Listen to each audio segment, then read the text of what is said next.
Hey everybody, Editor Christian Berg out here on the range today with archery coach Larry Wise, and really been getting a tune-up on my shooting form with the goal of helping all of you to be better shots. And Right. two of the things that I needed some help with that you said almost every bow hunter needs help with is the bow hand and the release hand. We just talked about Correct. the bow hand, and now we're going to talk about the release hand. Right. Those are the number one and number two reasons why bow hunters miss deer. Okay. The hands. And so I'm going to demonstrate. I happen to shoot a handheld release. Larry's got a wrist strap. We'll talk about that in a moment here. But I'm going to show you what I was doing when we started out this morning, okay? And if I can actually get this hooked up. Hooked up? Yeah, hooked up. Okay? Now you see my hand?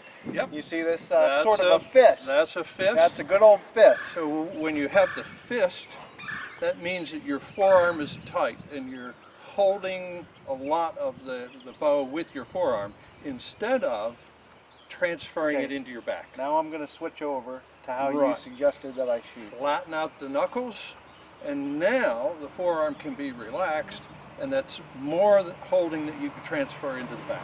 Makes you much more efficient. And it's amazing the difference that I've noticed just in how quickly the release goes off as I've transferred more of that hold from Right. my forearm to my Right. back muscles. Yeah, so your back is much more efficient.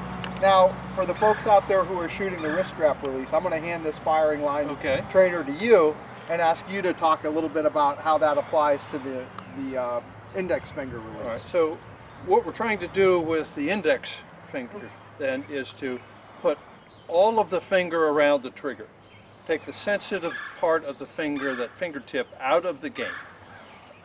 Then when we draw, we can have a straight wrist and near flat knuckles. All of that then helps us relax the forearm.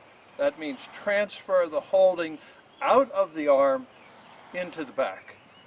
And when your arm is relaxed, then you're much more efficient at getting the release to discharge. All right, so a couple things to key on for your release hand is to try to keep your knuckles flat. Right. Flat knuckles and straight wrist. And that relaxes the forearm, which means you're holding in the back. All right.